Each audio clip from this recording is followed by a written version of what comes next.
हरे कृष्णा। सभी भक्तों का स्वागत है आज की भगवत गीता क्लास में। पहले हम मंगलाचरण करते हैं।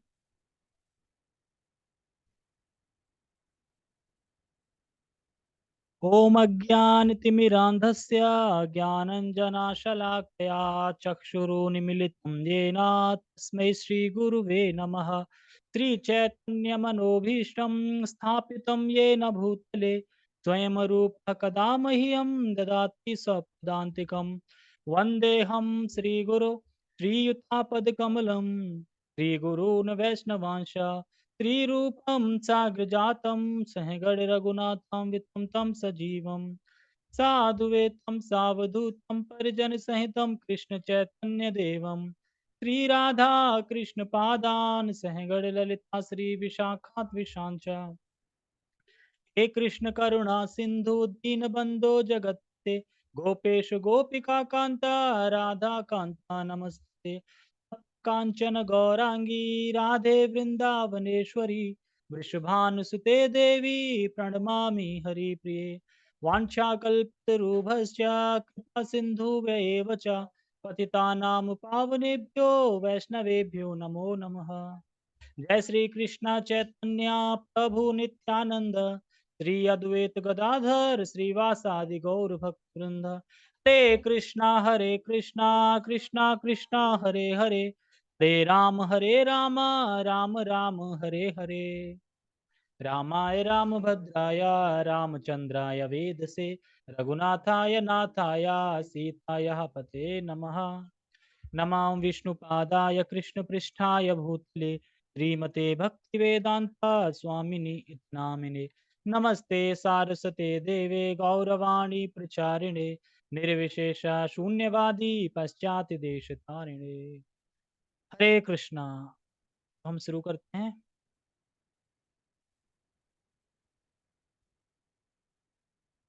भगवत गीता यथारूप अध्याय 16 श्लोक क्रमांक 30 को पढ़ेंगे हम आज।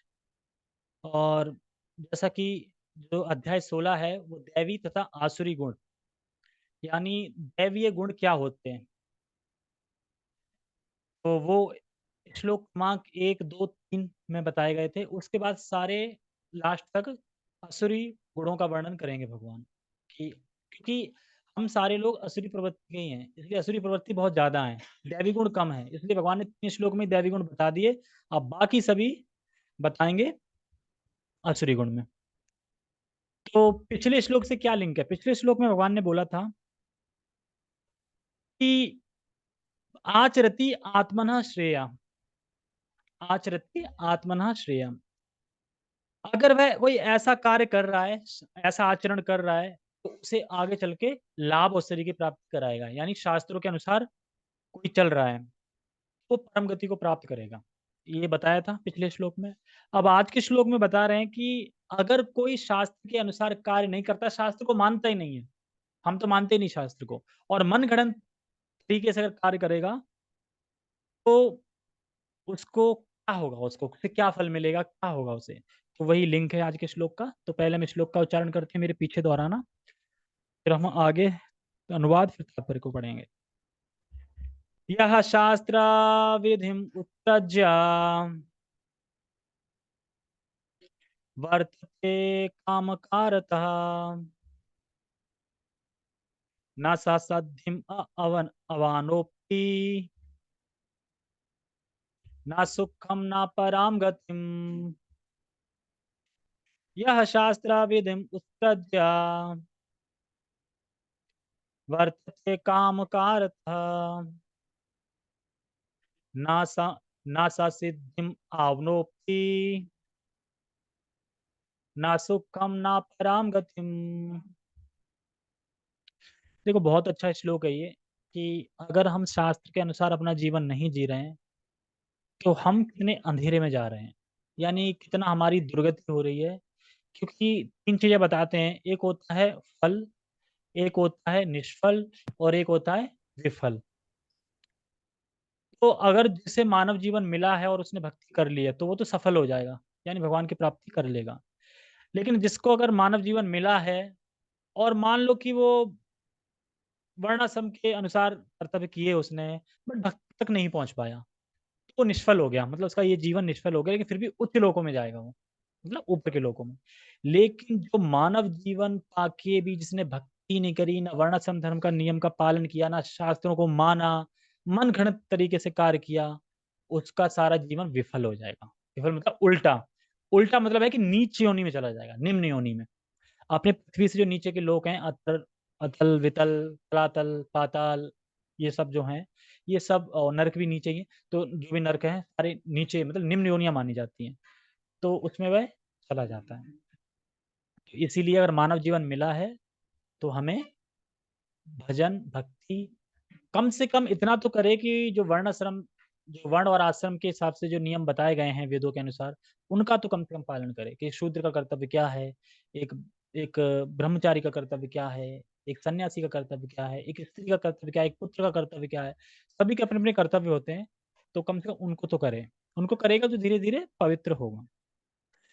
इसमें स्टार्टिंग में बोल रहे हैं, यह शास्त्र विधि उत्पद्य।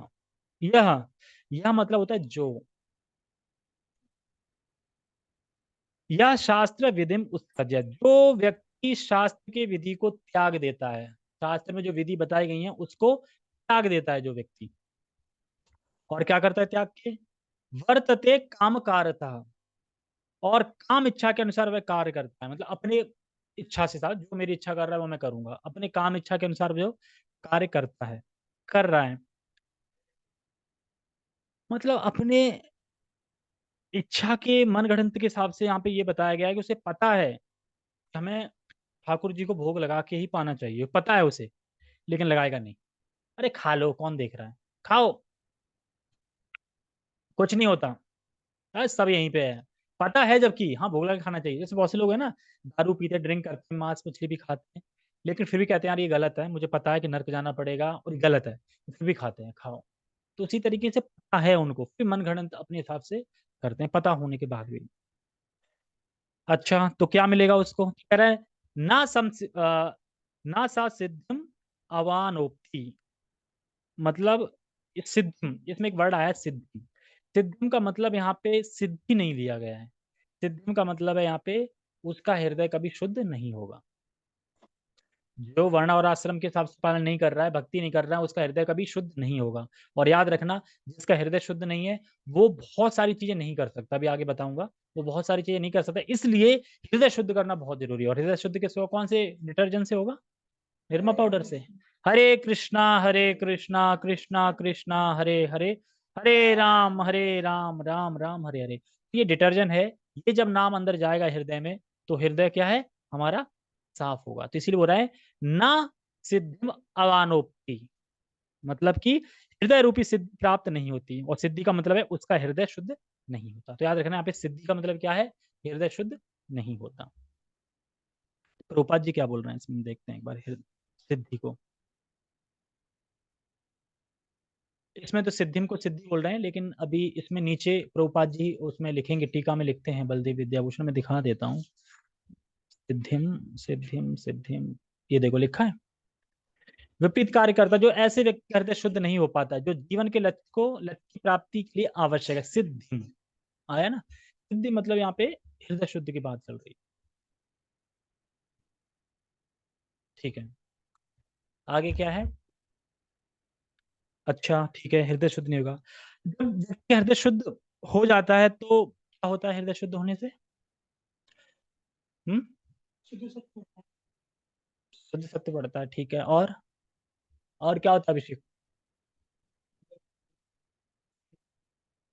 बुरी आदतें छूट जाती हैं। बुरी आदतें मीन्स, तो ये दारू, दारू जुआ ये तो हमारा भी छूट गया, लेकिन हृदय से शुद्ध नहीं हुआ। तुम खा रहे हो क्या दारू वारू, मतलब दारू वारू पीते हो क्या, तो फिर हृदय शुद्ध होने पे दारू वारू छूट जाती है, यही होता है हृदय शुद्ध का मतलब क्या है। हाँ, ग्रंथ में रुचि बढ़ेगी और ग्रंथ समझ में आएंगे। जब हृदय शुद्ध होगा तो जो गीता बोली जा रही है वो समझ में आने लगेगी। और जब तक हृदय शुद्ध है, शुद्ध नहीं है, तब तक समझ में नहीं आएगा क्या बोला जा रहा है, क्या है ये सिद्ध, हृदय शुद्ध नहीं। देखो, जब व्यक्ति का हृदय शुद्ध हो जाता है तो उसे समझ आता है क्या, कि उसके एक मार्ग कर्तव्य क्या है, कृष्ण को संतुष्ट करना। ये कब समझ आता है? हृदय पूरा शुद्ध हो जाएगा ना, क्लीन, तो समझ आएगा कि एकमात्र क्या है मेरा परम कर्तव्य, कृष्ण को संतुष्ट करना। और देखो व्यक्ति जब हरे कृष्ण महामंत्र करता है लगातार, बार बार बार बार करता है, 16 माला अपने नियम से कर रहा है, तो उसको समझ में आ जाता है कि उसके एकमात्र प्रेमास्पद कौन है, कृष्ण है। मतलब प्रेम करने के लिए कौन है, कृष्ण है। ऐसा नहीं है कि व्यक्ति के अंदर प्रेम है नहीं, प्रेम हमेशा है, भरपूर है प्रेम। लेकिन उस व्यक्ति ने अपने प्रेम को बांट रखा है, आधा पत्नी में, आधा बच्चों में, आधा इसमें, आधा उसमें, मतलब हर चीज में बांट रखा है, एक जगह नहीं है, उसका प्रेम बटा हुआ है। और जब हरे कृष्ण करेगा, हृदय शुद्ध हो जाएगा, फिर समझ जाएगा कि वाकई प्रेम करना किसको चाहिए, तो पता चलेगा वाकई प्रेम तो कृष्ण को करना चाहिए। बाकी सबके लिए तो कर्तव्य करने चाहिए कि पिता का कर्तव्य पुत्र, लेकिन प्रेम किससे करना चाहिए? प्रेम तो, असली प्रेम तो कृष्ण से ही होता है, और उन्हीं से करना चाहिए। और क्या करें लास्ट में? ऐसा व्यक्ति जिसका हृदय शुद्ध नहीं है, तो क्या होता है? जब हृदय शुद्ध नहीं है, मन शांत नहीं है, तो ना सुखम ना परम गति। ना वह सुख को प्राप्त करता है, ना वह शांति को प्राप्त करता है, ना वह परम गति, जो कि कृष्ण के लोग जाना, हमें कृष्ण के पास जाना है, वो कुछ भी प्राप्त नहीं कर पाता। यानी वह शास्त्र को नहीं मान रहा है, अपने मन ढंग से कार्य कर रहा है, हृदय उसका शुद्ध होगा नहीं, क्योंकि हृदय शुद्ध कब होगा? अब कैसे पता चलेगा हृदय शुद्ध होगा? शास्त्रों से पता चलेगा हृदय शुद्ध। अब शास्त्र तो मान ही नहीं रहा ना, अपने मनगढ़ंत साजिश कर रहा, तो हृदय शुद्ध होगा नहीं कभी उसका। होगा नहीं तो कभी वो जान नहीं पाएगा, तो कभी सुखी नहीं होगा, और रजोगुण तमोगुण में रहेगा। और रजोगुण तमोगुण में रहेगा तो रजोगुण तमोगुण जो बाण है ना, वो जब लगे हों तो कोई इंसान सुखी रह सकता है? मैं अभी दो तीर भोंक दूं और फिर कहूं लो चाउमीन खाओ, लो पनीर खाओ, मन करेगा खाने का? दर्द हो रहा है भाई, नहीं खा सकता अभी। उसी तरीके से जो तमोगुण रजोगुण के जो बाण लगे हुए हैं, तो वो जब निकलेंगे तभी। कहाँ खा रहा है? कहाँ लगे हैं तीर? सत्वगुण में नहीं है? अरे सर, सत्वगुण की प्राधान्यता प्रधानता ज्यादा है। वो रजोगुणी लोग देखो, उनकी इच्छाएं नहीं खत्म होती कभी भी। तमोगुण तो है ही नहीं बिल्कुल। मतलब तमोगुण अपन को आ जाता है आलस के टाइम पे, मान लो जैसे सो गए, आलस आ गया, तो कह सकते हैं तमोगुण है। लेकिन वैसा तमोगुण तो नहीं है कि मांस खा रहे हो, रात को पार्टी कर रहे हो, ये तमोगुण तो नहीं है ना। तमोगुण आंशिक रूप से आ जाता है, जैसे सो गए, ज्यादा नींद आ रही है, इस तरीके से आलस आ रहा है किसी चीज में करने का, कल कर लेंगे, परसों कर लेंगे, और कल परसों फिर आ नहीं पाता, क्योंकि जब कल आएगा तो कल परसों, फिर कल परसों बढ़ जाएगा, इस तरीके से। जैसे महाराज परीक्षित, जब उन्हें पता चला कि 7 दिन बाद में मृत्यु होनी है, ये नहीं 7 दिन है ना, अभी तो है, अभी तो टाइम है, 6 दिन तो है, अभी तो कर लेता हूँ, अभी पहले अपने पुत्र को ऐसा राज अभिषेक कर देता हूँ जन्मेजय को, और सारा कुछ सेटअप कर देता हूँ, फिर जाऊंगा। क्या करा, जैसे ही पता चला कि 7 दिन बाद मृत्यु होनी है, क्या करा, तुरंत घर छोड़ के गए, और कहाँ गए? साधुओं के पास गए, गंगा के तट पे। हाँ, तो हाँ, तो उसके बाद जो जो सनत सनातन सनत सनत कुमार जो है ना, चतुष कुमार, उन्होंने ही सुनाई थी। तो नहीं, उन्होंने उनको सुनाई थी, सॉरी, उन्होंने सुनाई है हरिद्वार में, चतुष कुमार जो थे। अच्छा, उसमें, हाँ मुझे पता नहीं शायद, ये जब जो सूत गोस्वामी ने सुनाई, हाँ वो नैमिषारण्य में सुनाई है। अच्छा हाँ, जो राजा परीक्षित को सुनाई वो सुखदेव गोस्वामी सुनाई, सुखदेव गोस्वामी। सुखदेव गोस्वामी जो थे, वैरागी थे, कोई मतलब नहीं था, ऐसे नंगे पंगे घूम रहे थे। और जब वो पूछते उनका प्रश्न क्या था, क्योंकि पता है महाराज परीक्षित का प्रश्न क्या था? क्यों मिला है? सबसे पहले जो महाराज परीक्षित ने प्रश्न क्या जिज्ञासा लेके गए थे साधुओं के पास वो?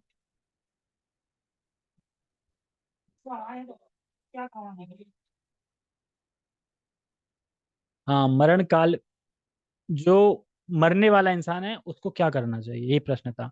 और ये प्रश्न उनका ऐसा नहीं कि अपने हित के लिए था, सबके लिए, क्योंकि मरेंगे तो सब ना, सब जान लेना कि मरने वाले का क्या कर्तव्य है। अगर कोई इंसान मर रहा है 7 दिन, तो उसका कर्तव्य क्या है, क्या करना चाहिए? तो ये बताया क्या करना चाहिए, भागवतम सुननी चाहिए। समझ में आया? श्रीमद् भागवतम है कि नहीं सबसे ज्यादा। कोई कह रहा था अरे ये योग करो, कोई कह रहा है गंगा में नहा लो, कोई कह रहा है ये कर लो, कोई कह रहा है ये पुण्य कर लो, आप फलाना फलाना यहाँ चले जाओ। और जब सुखदेव गोस्वामी आते तो कहते हैं कुछ नहीं, तुम सिर्फ श्रवण करो भागवतम का। तो वो राइट है, तो श्रवण करना चाहिए भागवतम का। कैसे करना चाहिए? ऐसे देख के,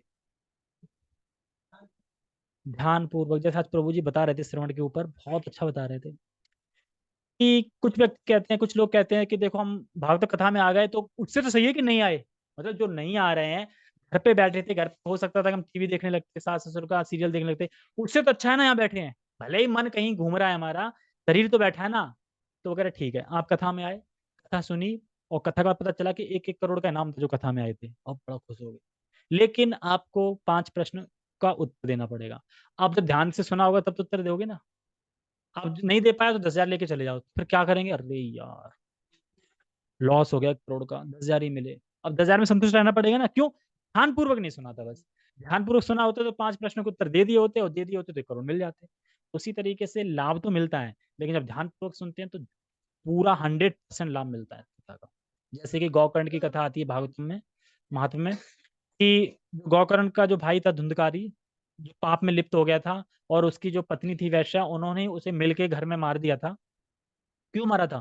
क्योंकि वो कभी कर वसूल नहीं, मतलब कभी राजा को कर नहीं देता था, कोई नियम पालन कुछ नहीं करता था। तो उनकी बीवियों ने सोचा, मीटिंग बुलाई, 4-5 पत्नी थी उसकी, मीटिंग बुलाई कि यार ये आज नहीं तो कल राजा आएगा, और सारा ये जो भी जिसने कमाया है ना, जो भी धन जोड़ा है, क्योंकि इसने कभी कुछ दिया नहीं किसी को, तो सब राजा छीन ले जाएगा। तो इससे अच्छा हम ही इसको मार देते हैं, है ना? और आधा बांट के रफू चक्कर हो जाते हैं। और जलता हुआ कोयला लेके और उसके मुंह में डाल के ऐसे मारा, और उसी घर में दफना दिए, और भाग गई। तो वही धुंधकारी जब गोकर्ण घूमते घूमते आए, और फिर जब उन्होंने भागवत कथा करी, तो पूरी भागवत कथा होने के बाद धुंधकारी के लिए कौन आया? विमान आया वहां से, और विष्णु लोक से विष्णु दूत आए और ले गए। जैसे ही ले जाते हैं तो गोकर्ण बोलते रुकिए, अरे हमने कथा बोली पूरी, और हमें नहीं ले जा रहे हो, इसको ले जा रहे हो? अरे गांव वालों ने भी तो कथा सुनी है ना, इनको क्यों नहीं ले जा रहे हो? विष्णुदूत बोलते हैं क्योंकि असलियत में कथा सुनी है तो धुंधकारी नहीं सुनी है पूरी ध्यानपूर्वक, गांव वालों ने ध्यानपूर्वक नहीं सुनी है। अगर ध्यानपूर्वक ये भी सुनते सही से, एक चित्त होके, तो ये भी चले जाते हैं। हंस की तरह सुन, हंस की तरह नहीं, वो होता है एक, किस तरह दर्शक किस तरह होने चाहिए, 4 तरह के दर्शक होते हैं, एक हंस होता है, और एक और भी होते हैं, मुझे याद नहीं आ रहा। तो इस तरीके से कह रहा फिर से आप कथा करो, और फिर ध्यानपूर्वक सुनो, तो इनके लिए विमान आएगा, और फिर से कथा करते हैं वो, और फिर से सुनते हैं सब लोग, और 2-3 विमान आते हैं, सारे गांव का उद्धार हो जाता है, सारे गांव को वैकुंठ ले जाते हैं। तो गौतम कहते हैं मैं तो रह गया कि आपके लिए भगवान स्पेशल आएंगे, अभी आप प्रचार करो और लोगों को भेजो, आपके लिए भगवान स्पेशल आएंगे, क्योंकि वो है। तो इसीलिए कहते हैं ना कि भक्त को भगवान यहाँ क्यों रखते हैं? ताकि वो प्रचार करे और लोगों को मुक्त करे। मान लो कि अगर कोई माला कर रहा है, 128 माला कर रहा है, उसे बड़ा रस आ रहा है, तो अब वो क्या करे? अरे तुम्हें रस आ रहा है, तो तुम ये रस दूसरों को दो ना, दूसरों से करवाओ। ऐसा नहीं अब 128 हम 192 करेंगे, भाई दूसरों को करवाओ, उसमें ज्यादा लाभ है ना, कि वो इंसान भी तो करेगा। इस तरीके से हम इस बात हम कहाँ क्यों डाइवर्ट हो गए थे? हाँ, तो हम ये कह रहे थे कि जो इंसान शास्त्रों को नहीं मानता है, और हृदय उसका शुद्ध नहीं है क्योंकि शास्त्रों को मानता नहीं है, तो फिर ऐसा व्यक्ति पराम गतिम भगवान के धाम को नहीं जा सकता। ठीक है, नेक्स्ट। जो शास्त्रों के आदेशों की अवहेलना करता है और मनमाने ढंग से कार्य करता है, उसे ना तो सिद्धि, ना सुख, ना ही परम गति की प्राप्ति हो पाती है। जैसे कि पिछले श्लोक में मैंने सुना था कि जो विधि विधानों का पालन कर रहा है उसे श्रेय की प्राप्ति होती है, और उसे क्या मिलता है? परम गति प्राप्त होती है। उसी का उल्टा कर दो, जो नहीं करता उसे परम गति नहीं मिलती। अब जो शास्त्र को नहीं मानता, बहुत से है ना, अरे क्या शास्त्र, अरे तुम जैसे लोगों ने लिख दिए हैं, हम जैसे लोगों ने तो लिखे हैं शास्त्र। कोई था, बेला था, बैठा था, कुछ काम नहीं था, जॉब अब लगी नहीं थी उसकी, उसने पोथी ली एक और पूरा लिख के रख डाला, और तुम लोग उसको मान रहे हो, फॉलो कर रहे हो। मैं नहीं मानता, इस तरीके से, सॉरी इसमें लग गई, मैं नहीं मानता। ठीक है, नहीं मानो भाई। क्या करते हैं वो? अपने मन गढ़ंत से कार्य करते हैं, अपने दिमाग के हिसाब से, और फिर क्या होता है उनका? यही जो बता रहे हैं, ना सुख प्राप्त होता, ना शांति प्राप्त होती, ना सिद्धि प्राप्त होती, और ना ही परम गति प्राप्त होती है। जैसे कि शास्त्र जो है हमारी लाइफ के मैनुअल माने जाते हैं, कि हम कैसे जिए, क्या करना है, क्या नहीं करना है, इस तरीके से। जैसे मोबाइल फोन है, अगर हम अपने मनगढ़ंत हिसाब से चलाएं कि आज ना फोन बहुत गंदा हो गया, चलो उसमें वॉशिंग मशीन में धो देते हैं, अब मेरा मन है ना, मैं अपने हिसाब से चल रहा हूँ। अरे मैनुअल लाइफ लिखो कि पानी से दूर रखना है इसको, लिखा है उसमें। उसी तरीके से हमारी जीवन की लाइफ क्या में क्या करना है, क्या नहीं करना, वो सब लिखा है। उसको नहीं पढ़ेंगे तो फिर वो क्या करेंगे? उसका मिस यूज करेंगे, इसी तरीके से। तो प्रभु जी इसमें एक बता रहे थे, 4 M बता रहे थे इसमें, ये जो शास्त्र क्यों जरूरी है, मतलब कि शास्त्र हमारी लाइफ में क्या करते हैं, तो 4 M से बता रहे थे। पहला M क्या करता है? मैप। M मतलब मैप, मैप मतलब गूगल मैप नहीं होता है। मैप से क्या होता है? मैप हमें बताता है कि चलना है, कैसे चलना है, कहाँ चलना है, कैसे चलना है, और कहाँ से चलना है और कहाँ तक चलना है, ये सब बताता है ना। तो शास्त्र में ये बताता है कि कैसे जीवन जीना है, कैसे नहीं जीना है, कहाँ से जीवन स्टार्ट हुआ तुम्हारा मतलब, और कहाँ पे खत्म होगा, भगवान के धाम जाके खत्म होगा। तो ये सारी चीजें बताते हैं। दूसरा एम है मॉडल। मॉडल मतलब कि जो फेमस नहीं होते हैं, तो ऐसे शास्त्रों में फेमस कौन है? प्रहलाद महाराज स्तुतियां, ध्रुव महाराज। तो इनकी स्तुतियां पढ़नी चाहिए और हमें इनसे सीख लेनी चाहिए। जैसे प्रहलाद महाराज के जो पिता थे कितने खतरनाक थे, कितना कष्ट दिया, लेकिन फिर भी प्रहलाद महाराज ने भक्ति नहीं छोड़ी। अब अपने आप पे देखो यार, हमें तो थोड़ा सा बुखार आ जाता है हम भक्ति छोड़ देते हैं, थोड़ा किसी ने कुछ बोल दिया भक्ति छोड़ देते हैं। तो प्रहलाद महाराज को कितने कष्ट मिले फिर भी भक्ति नहीं छोड़ी, तो ये सीखना चाहिए। तीसरा एम है मिरर। मिरर मतलब, मिरर मतलब क्या होता है? शीशा। शीशा में क्या होता है? हम देखते हैं, सब दिखता है। तो उसी तरीके से शास्त्र क्या करते हैं, हमारी पोल पट्टी खोल देते हैं पूरी। जैसे एक श्लोक है ना, चंचल ही मना कृष्णा बलवत, ऐसे करके कि मन हमारा चंचल है, बलवान है। तो मैंने कहा ये तो मेरा मन है, यानी शास्त्र मेरे बारे में भी जानता है, तो मिरर की तरह बता देता है। और चौथा एम है मसल। मसल मतलब कि इसे पक गया शक्ति मिलती है। जैसे हम अपनी मसल बनाते हैं ना, कुछ खा के बढ़िया जिम विम करके मसल बनाते हैं, इसी तरीके से शास्त्र को पढ़ के शक्ति मिलती है करने को, उत्साह मिलता है भक्तों का संग करने का। तो ये चीज हमें समझनी चाहिए, ठीक है। तो ये है, हम तात्पर्य पढ़ते हैं प्रभुपाद जी का। तात्पर्य पढ़ने से पहले देखो, जो बात आ रही थी स्वधर्म पालन करने की, स्वधर्म मतलब एक स्त्री का धर्म क्या है, एक उसका धर्म क्या हुआ है। अब स्वधर्म का पालन किए बिना व्यक्ति शुद्ध नहीं हो सकता, ये करेक्ट है, समझ में आ रहा है? स्वधर्म का पालन किए बिना व्यक्ति शुद्ध नहीं हो सकता।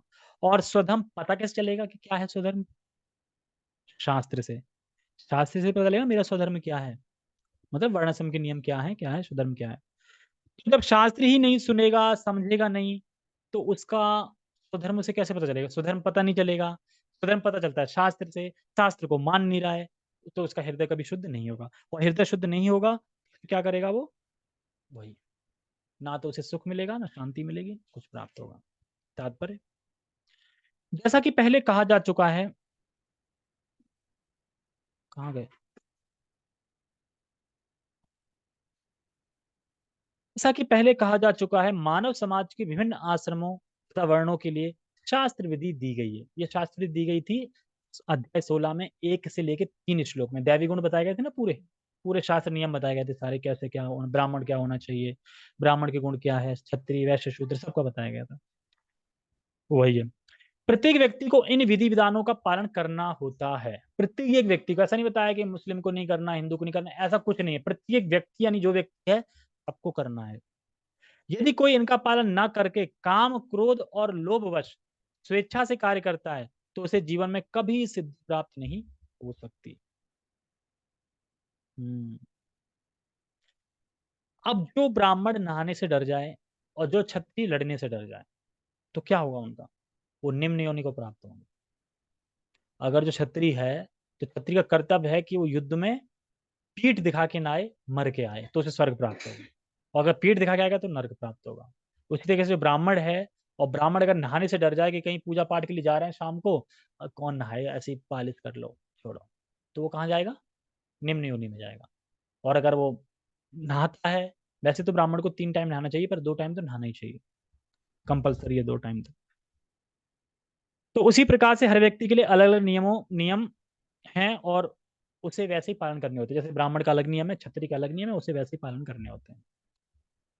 दूसरे शब्दों में, भले ही मनुष्य ये सारी बातें सिद्धांत के रूप में जानता रहे, समझे, सारी बातें कि हाँ भगवान का मैं दास हूँ, भगवान को भोग लगाना चाहिए, ये सारी बातें सिद्धांत से जानता जानता रहे, लेकिन यदि वह इन्हें अपने जीवन में नहीं उतार पाता, तो वह अधम जाना जाता है। अब समझ, पता तो है पर मैं यार कर ही नहीं पा रहा हूँ, वो कौन माना जाता है?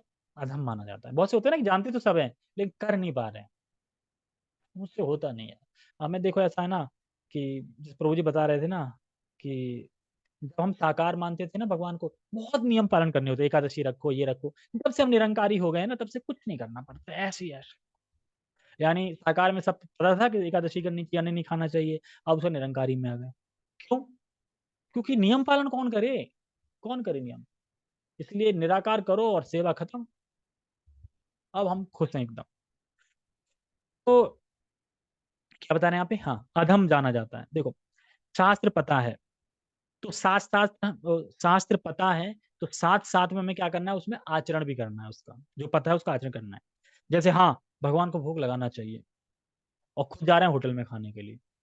पता तो है भगवान को भोग लगाना चाहिए और खुद जा रहे हैं होटल में खाने के लिए या बाहर खा रहे हैं या बिना भोग लगा खा रहे हैं। और वो ये बोल भी रहे हैं ऊपर से, कुछ नहीं होता खा लो। कौन क्या इतने लोग खा रहे हैं, कुछ हुआ किसी को? देखो कितने फल फूल रहे हैं। अरे वो फल-फूल इसलिए रहे हैं, दुनिया का पालन कर रहे हैं क्योंकि उनके प्रारब्ध चल रहे हैं, उनके पूर्व जन्म के अनुसार, कर्म के अनुसार वो फूल फल रहे हैं। जैसे वो खत्म होंगे लेकिन इस जीवन में क्या किया? वो तो जा रहे हैं ना फिर अगले जीवन में तो उनका खराब हो रहा है ना। ये चीज़ नहीं देखते। तो इस प्रकार से व्यक्ति को सोचना चाहिए कि उसके कर्तव्य क्या हैं और वो कर्तव्य करने भी चाहिए। जो मैं कौन से पुण्य कर्म? हाँ, वो चल रहे हैं। वो भी होते हैं और पहले के होते हैं, वो कभी के भी होते हैं, बहुत सारे होते हैं ना। कौन कब फूल पड़े पता नहीं चलता, कौन किसका बीज कब निकल पड़े। जैसे कि मान लो कि शराब पीने की आदत, जो नहीं पिछले जन्म की हो, उससे पिछले जन्म की हो, वो अब फलीभूत हुई है। वो जब संग मिले क्योंकि जो हमारे कर्म है मतलब जो वो जड़ हैं, लेकिन जड़ है वो तो कुछ कर नहीं सकते, लेकिन जब संग मिल जाता है ना किसी का इच्छा, तो वो प्रकट हो जाते हैं इस तरीके से। जैसे बीज है, अब बीज को ऐसे ही रखे रहो तो वो फलीभूत होगा नहीं, लेकिन जब उसे ज़मीन पे डालेंगे तो फलीभूत होगा। तो इसी तरीके से कर्म हमारे मतलब कि ढके रहते हैं एकदम और जैसे ही उन्हें उनका इच्छा मिल जाती है ना, जैसे मान लो कि हमारा संस्कार है दारू पीने का, सिगरेट पीने का, अब कोई सिगरेट पीने वाला मिल गया या फिर ऐसी कंडीशन बन गई कि तुम बैठे हो वो पी रहा है और जान-पहचान है, रिश्तेदार है, पी लोगे ना, अरे लगा दो मेरे लिए भी, तो वो संस्कार उभर के आ जाएगा ऊपर इस तरीके से और किसी भी जन्म का हो सकता है। वैसे तो ज़्यादा से ज़्यादा पिछले जन्म के होते हैं, लेकिन उससे पिछले जन्म का भी हो सकता है। जैसे कि भीम जो भीष्म देव थे, तो उन्हें सज़ा नहीं मिली थी उसपे, सरसैया पे लेटना पड़ा था। उनका कौन-सा जन्म था? 101वाँ, 101वें का फल मिल रहा था। 100 तो उन्हें पता था कि मैंने कुछ गलत किया ही नहीं है, 101वाँ नहीं पता था, 100 के बाद नहीं पता था उन्हें। तो भगवान बता रहे थे 101वाँ में था। तो कभी-कभी हो सकता है, इसमें कोई कह नहीं सकते कुछ, ठीक है? तो हमें अपना कर्म कर्तव्य पता होना चाहिए और कर्तव्य करना भी है। जैसे सुबह उठना किसको अच्छा लगता है? हाँ? कोई है जिसको अच्छा लगता हो सुबह उठना? भाई जो अलार्म बजती है ना, बिल्कुल मन नहीं करता, क्यों बज गई? और ऐसा कौन है जो पहले अलार्म में पहले घंटे में खड़ा हो गया हो? भाई हम तो अभी वो लगा देते हैं, सनराइज़ हो जाता है, क्या होता है 5 मिनट बजती है दोबारा। हाँ, वो। मैं अपनी बता रहा हूँ, मैं अभी भी खड़ा नहीं हो पाता हूँ फर्स्ट अलार्म पे। अलार्म में 2 ऑप्शन आते हैं जब बजती है, एक वो कि बिल्कुल बंद हो जाए, अब बजेगी ही नहीं। एक वो जो 5 मिनट बाद बजेगी, तो नीचे वाला क्लिक कर देता हूँ। 5 मिनट नींद चैन के साथ, वाह! हाँ, फिर बज जाएगी, 4:30 पे फिर बज गई। अरे! फिर उड़ा दिया, अभी तो टाइम फिर सो गए 4:35 और फिर तो जगना ही पड़ता है और फिर उसे बंद ही कर देता हूँ इस तरीके से। क्योंकि गलती से बंद कर दी तो पता नहीं चलेगा 5 के कब 50 मिनट हो गई। बहुत जल्दी। हाँ, तो इसीलिए अच्छा नहीं लगता है। तो एक बात है कि जब हम उठ जाते हैं अच्छा लगता है। उठ जाने के बाद नहा के जब पे बैठ जाते हैं ना, फिर अच्छा लगता है। सब करें। नहा लिया फिर चलते हैं नहाने तक। ठीक है, आगे बढ़ते हैं। कहाँ पे थे? हुँ। मनुष्य योनि में जीव स यही पढ़ लिया ना, धर्म माना जाता है, ठीक है। मनुष्य योनि में जीव से आशा की जाती है कि वह बुद्धिमान बने और सर्वोच्च पद तक जीवन को ले जाने वाले विधानों का पालन करे। यानी भक्ति के विधि-विधानों का पालन करे, जिससे पूरी तरह क्या हो जाएगा? शुद्ध हो जाएगा। किंतु यदि वह इनका पालन नहीं करता, तो उसका अधपतन हो जाता है। लेकिन फिर भी जो विधि-विधानों तथा नैतिक सिद्धांतों का पालन करता है, किंतु अंततो गत्वा परमेश्वर को नहीं समझ पाता, तो उसका सारा ज्ञान व्यर्थ हो जाता है। जैसे मान लो कोई विधि-विधानों का उद्देश्य होता है, व्यक्ति को भगवान की भक्ति तक लाके रख दे। जैसे कि बस का कार्य क्या है? अगर हम वृंदावन जा रहे हैं, तो बस का कार्य है कि तुम्हें बिठा के हम वृंदावन छोड़ दें। बस का कार्य यही है। यही वर्णाश्रम का कार्य क्या है?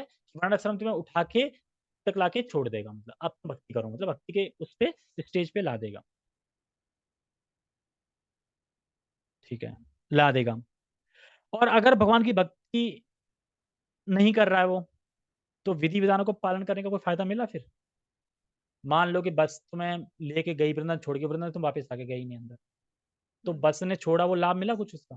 व्यर्थ हो गया ना, तो इसी तरीके से अगर वर्णाश्रम के पालन कर रहे हो, उसने भक्ति उसमें छोड़ दिया और भक्ति कर ही नहीं रहे हो तुम, कर ही नहीं भक्ति तुमने, तो वो लाभ पूरा मतलब व्यर्थ हो गया। जैसे श्लोक आता है आराध्यते यदि हरितपसा किम, ना आराध्यते यदि हरितपसा तत्किम। अगर तुम भगवान हरि की आराधना आराधना कर रहे हो, तो और तपस्या करने की क्या ज़रूरत है? बाकी व्यर्थ है। और अगर तुम भगवान हरि की आराधना नहीं कर रहे हो, पहले में क्या बोला था मैंने? हाँ, नहीं कर रहे हो और तो बाकी की तपस्या तुम कोई भी करते हो तो भी कोई फल नहीं है। अगर तुम आराधना कर रहे हो भगवान की, बाकी तपस्या करने की ज़रूरत नहीं है। लेकिन अगर तुम भगवान हरि की आराधना नहीं कर रहे हो और बाकी की तपस्याएँ कर रहे हो, तो भी कोई लाभ नहीं। तो वही चीज़ यहाँ पे बता रहा है। और अगर तुम भगवान हरि की नहीं ठीक है, तो ये फालतू की तपस्या करने की ज़रूरत नहीं है। तपस्या समझ रहे? यहाँ से सरिया डालेंगे, यहाँ निकाल लेंगे। या एक झूमर होता है, दे दनादन। उससे उससे भगवान खुश होंगे क्या उससे? पता नहीं। तो तपस्या वही है जो अपने संबंध को भगवान के प्रति जागृत कराए, तो यही तपस्या है। मतलब हरे कृष्ण महामंत्र, ठीक है? आगे बढ़ते हैं, कहाँ पे थे? और यदि वह ईश्वर के अस्तित्व को मान भी ले, किंतु यदि भगवान की सेवा नहीं करता, तो भी उसके सारे प्रयास निष्फल हो जाते हैं। ये बताया मैंने, ईश्वर को मान रहा है और लेकिन सेवा नहीं कर रहा है। जैसे कि मैं कृष्ण का दास हूँ, मुझे कृष्ण की सेवा करनी है, तो करो ना, करेगा नहीं, पता है। तो वही चीज़ है यहाँ पे, वही बता रहा है। तो निष्फल हो जाएगा। निष्फल मैंने बताया था, विफल, निष्फल और सफल, पहले ही समझा दिया था। अतः मनुष्य को चाहिए कि अपने आप को कृष्ण भावना भक्ति के पद तक ऊपर ले जाए, तभी वह परम सिद्ध अवस्था को प्राप्त कर सकता है, अन्यथा नहीं। तो ऊपर तक ले जाए मतलब, ऊपर तक ले जाने का मतलब है कि जैसे एक पक्षी ऊपर देखता है और फिर क्या पंख मारता है, ऊपर देखता है, पंख मारता है, ऊपर देखता है, पंख मारता है। किसके पंख मारता है? अपने पंख मारता है, दूसरे के पंख नहीं मारता। ऐसा नहीं है पंछी सोचे पता नहीं कहाँ ये सब लोग जा रहे हैं, पत्नी पता लक्ष्य की प्राप्ति होगी कि नहीं होगी, ऐसा करता हूँ अगले जन्म ही पंख मारूंगा अपने, उड़ने दो उनको। तो क्यों?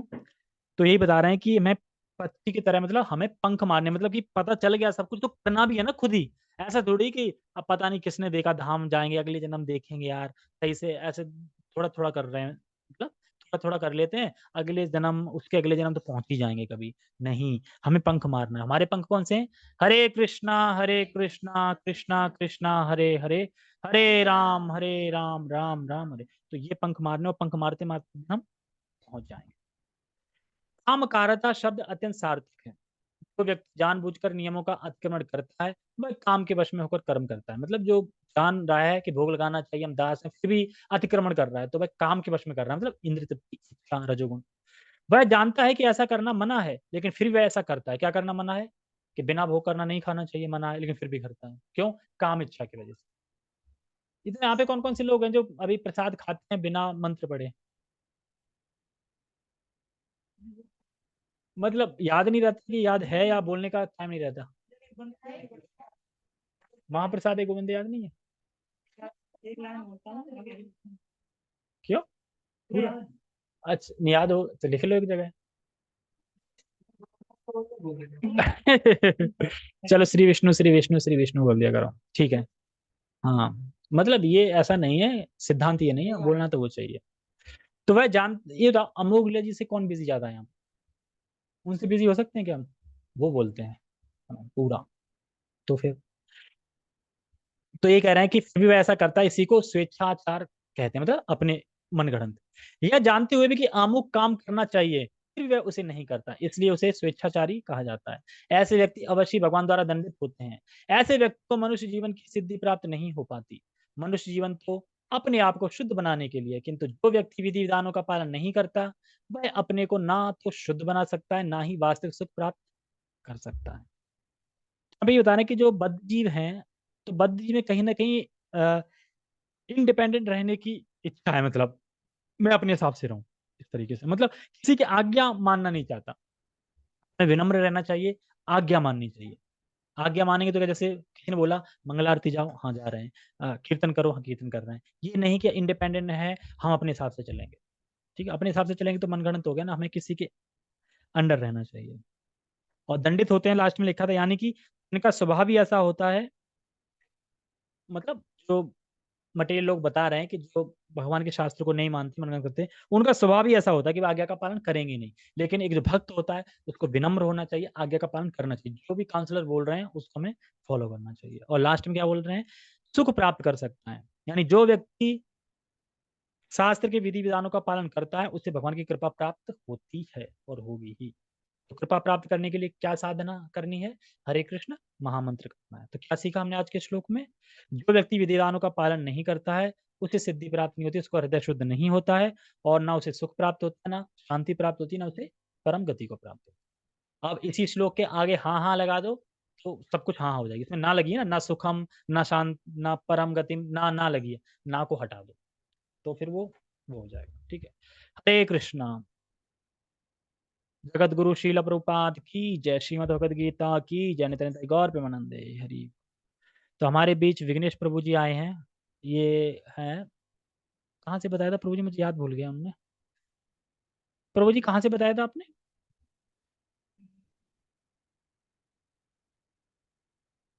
अच्छा हाँ, कोई मालेगांव मेल से, गाँव आ रहे हैं। मेल गाँव से। महाराष्ट्र अगर आप, में, नासिक हाँ डिस्ट्रिक्ट। जी प्रभु जी, अगर आपको अच्छा लगा तो आप जरूर जा सकते हैं। कभी क्लास जी 8 हाँ। बजे से होती है, कभी 8:30 बजे से, 2 ही टाइम रहते हैं हमारे, ठीक है। ओके, सभी का बहुत बहुत धन्यवाद। हरे कृष्णा। क्या?